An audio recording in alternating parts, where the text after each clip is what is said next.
meu irmão, graça e paz, tudo bem com você? Bom, nós estamos no tópico 3, né, a parte 3 desse vídeo, que tem por tema inspiração plena e verbal.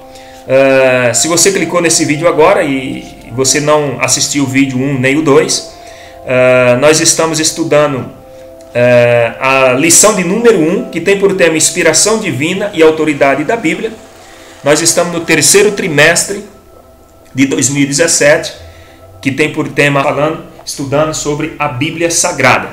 E você está no tópico 3. Se até aqui, se você já assistiu o vídeo 1 e o vídeo 2, então agora nós vamos para a etapa 3 desse vídeo. Nós vamos falar e continuar falando da Bíblia Sagrada. E nós vamos falar da inspiração plena e verbal. Se você ainda não é inscrito no canal, se inscreva, deixe seu joinha, deixe seu comentário. Subtópico 1, inspiração plenária. O apóstolo Paulo deixa isso muito claro quando ele afirma que toda a escritura é divinamente inspirada. Tal expressão significa que todos os livros das escrituras são inspirados por Deus. Então a Bíblia não tem um livro menos ou um livro mais inspirado do que outro. Não, todos. Gênesis, ou seja, de Gênesis a Apocalipse. Todos. A Bíblia que Jesus e seus apóstolos usavam era formada. Qual que era a Bíblia que Jesus usava, que os apóstolos usavam? Será que é a Bíblia que eu tenho, que nós temos, que você tem aí na sua casa? Vamos ver então. Bom, ele usava a lei de Moisés, que eram os 5 primeiros livros, os profetas, né? E os escritos, ou conhecido como Salmos. Né? Então a Bíblia que Jesus usava é a Bíblia que você tem, claro, de Gênesis a Malaquias. Era essa a Bíblia que Jesus usava. Né? O Velho Testamento. Jesus ainda não estava escrito o Novo Testamento. Só o Velho Testamento. Que o Velho Testamento começa de Gênesis e vai até Malaquias. Então Jesus usava a lei de Moisés, os profetas e os escritos conhecidos como os Salmos. Era essa a Bíblia que ele usava. São estas palavras que vos disse, estando ainda convosco, que convinha que se cumprisse tudo o que de mim estava escrito na lei de Moisés, nos profetas e nos salmos. Lucas 24, 44. O termo escritura ou escrituras, que aparece no Novo Testamento, refere-se a esse cânon tripártido que é o mesmo do Antigo Testamento de nossa Bíblia. É o mesmo. O apóstolo Paulo, ao afirmar que toda a escritura é divinamente inspirada, se referia também aos escritos apostólicos. Ou seja, os escritos dos apóstolos se revestiam da mesma autoridade dos livros do Antigo Testamento, já desde a era apostólica. Então, quando o apóstolo Paulo fala das escrituras, também ele está falando do Novo Testamento. Também ele está falando dos escritos apostólicos. Ele não está falando só da lei, só do Velho Testamento. Ele está falando também das cartas, dos escritos apostólicos, né, que estavam sendo formados ali.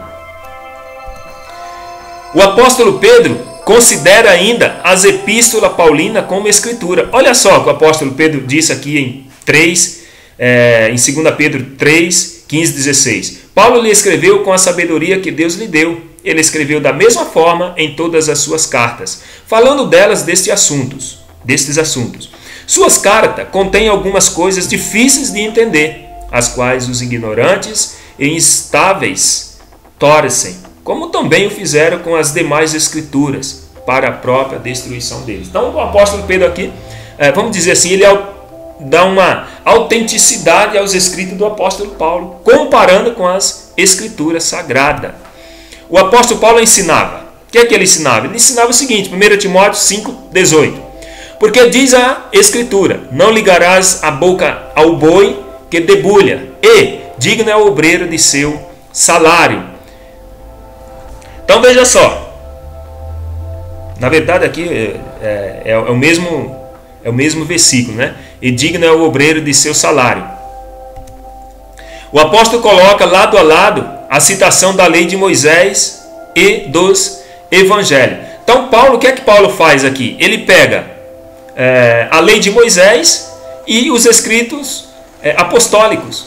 Então ele põe lado a lado e faz um paralelo. Olha só, Deuteronômio 25, 4. Não amordassem o boi enquanto está debulhando o cereal.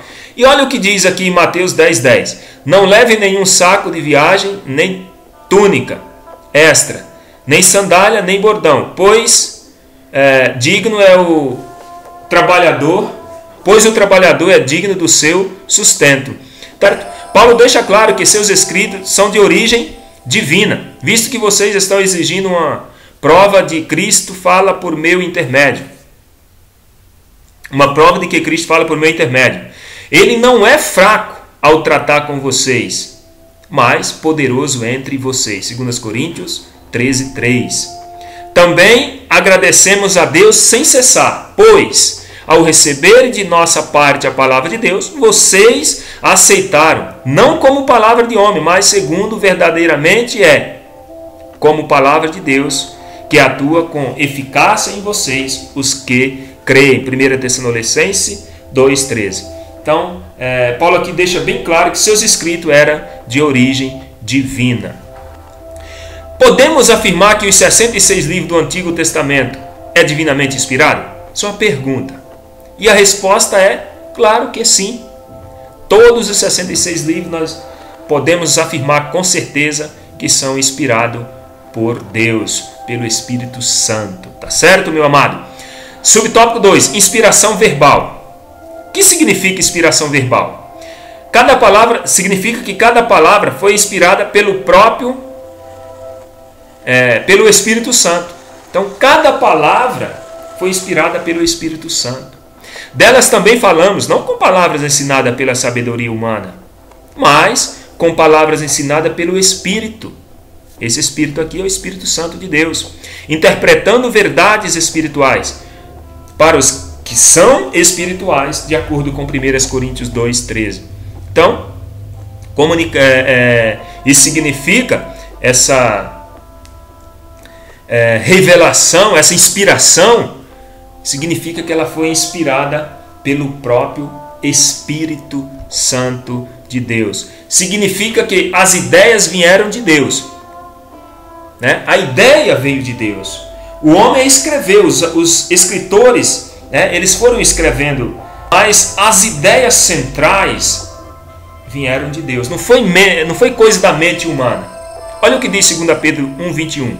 Pois jamais a profecia teve origem numa vontade humana, mas homens falaram da parte de Deus, impelido pelo Espírito Santo. Então os homens, eles foram impelidos, impulsionados, empurrados pelo próprio Espírito Santo para escrever, aquilo que Deus queria para a humanidade. O tipo de linguagem, o vocabulário, o estilo e a personalidade são diversificadas nos textos bíblicos, porque Deus usou cada escritor em sua geração e em sua cultura, com seus diversos graus de instrução.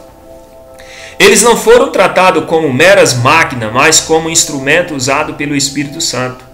Deus soprou nos escritores sagrados. Então veja só, nós vemos dentro do contexto bíblico, dentro das histórias bíblicas, você vai lendo um livro, outro livro, você vê linguagem diferente, vocabulário diferente, estilo diferente, personalidade diferente, né? Cada escritor, ele escreveu dentro do seu contexto, da sua linguagem, do seu vocabulário, do seu estilo, mas a ideia central era uma só, porque o escritor, né, o autor dessa coletânea de livro era Deus. Então as ideias eram dele, a direção era dele, tá certo? Uns produziam som de flauta e outros de trombetas, mas era Deus quem soprava. Assim eles produziram esse maravilhoso som que são as Escrituras Sagradas. Então foi assim que a Bíblia foi escrita. Homens com diversas culturas, diversas habilidades, tempo, época, né? Deus usou aí 40 autores de diversas personalidades, cultura, para escrever aí as as Escrituras Sagradas, o nosso manual de fé e prática. Só que a ideia é do próprio Deus. Tópico 4. Única regra infalível de fé e prática. Bom, meu amado, nós estamos no tópico 4. Para você continuar assistindo esta videoaula, clica aí no canto direito do seu vídeo. Vai estar aparecendo um vídeo pequeno aí no seu canto direito aí da sua tela, seu computador, e você vai ser direcionado para o tópico 4. Será o último tópico, tá certo?